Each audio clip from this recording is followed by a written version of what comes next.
So this video will be reviewing the entire series because I can't really remember each book individually, so we'll just tackle the series as a whole.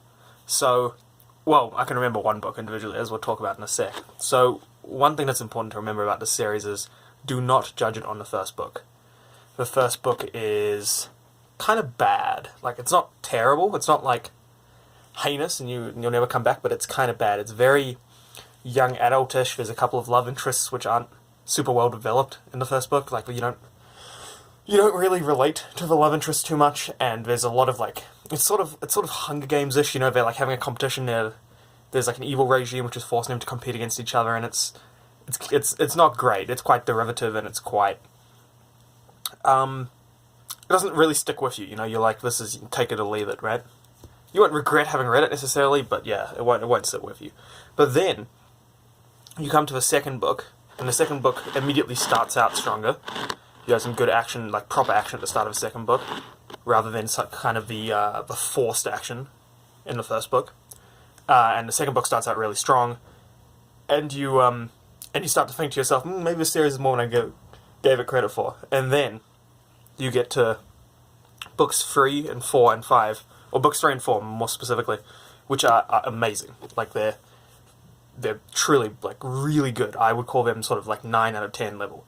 And you might think, how does this kind of series transition from its like maybe 5 out of 10 young adult crap to this like great stuff? And I think then for me the answer is character, because what these books do is Sarah J. Maas, the author, assuming I'm pronouncing it right, is not afraid to spend chapters and chapters and chapters and chapters just developing characters, and more specifically than developing characters, she likes to develop the characters' relationships. So she'll give you character development, but it always seems to be in service of developing the characters' relationships with each other.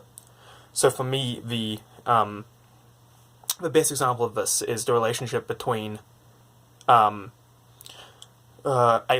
or she later becomes Aelin, and Rowan, her soon-to-be boyfriend. And this relationship, Sarah spends just about 2 books developing it, letting it build up, and with, like, you know, pitfalls and speed bumps, to give it, like, a satisfactory conclusion, because the conclusion isn't foregone because of these speed bumps. And by speed bumps I mean, at one point it looks like they're going to develop a romantic relationship, but then it doesn't work out. But later it does work out, and to me that sort of builds up the satisfaction. So the character, and yeah, Sarah J. Maas, and if you don't like a character-focused story, this series is probably not going to be for you, because the plot it's good, it's interesting, but oftentimes it's almost forgotten, or well, not forgotten, but swept under the rug in favour of character development. In fact, the second to last book is basically an entire book of character development. It's just character.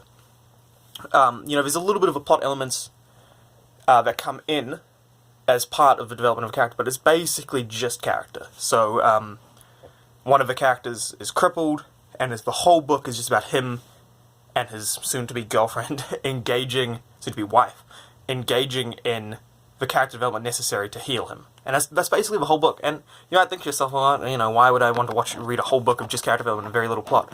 The answer is twofold. It's first of all because you like this character already, right? You know, you know this character, and then you through this character you get to meet a new character, his soon-to-be wife, and so you like her by default because she's associated with one of the old characters.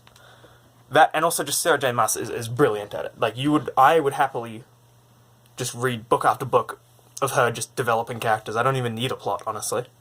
Although there is a plot, and it is slowly building up.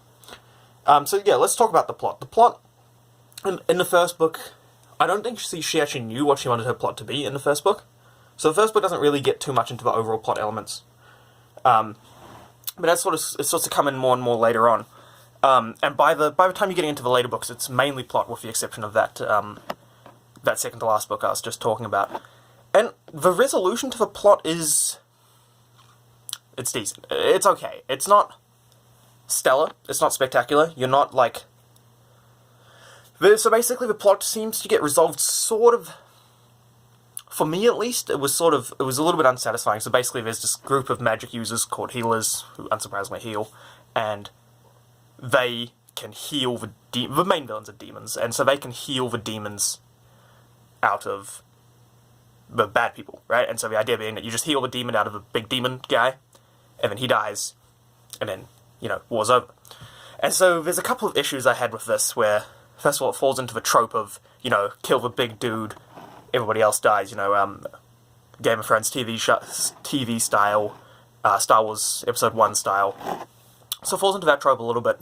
And also, it feels a little, I don't want to say unearned, because it is well set up, but I don't know, just for me it felt a little bit unsatisfying. And that's another thing about this book, there's a lot of these kind of big moments which are like, where you're like, aha, Aelin, your main character, she planned this all along.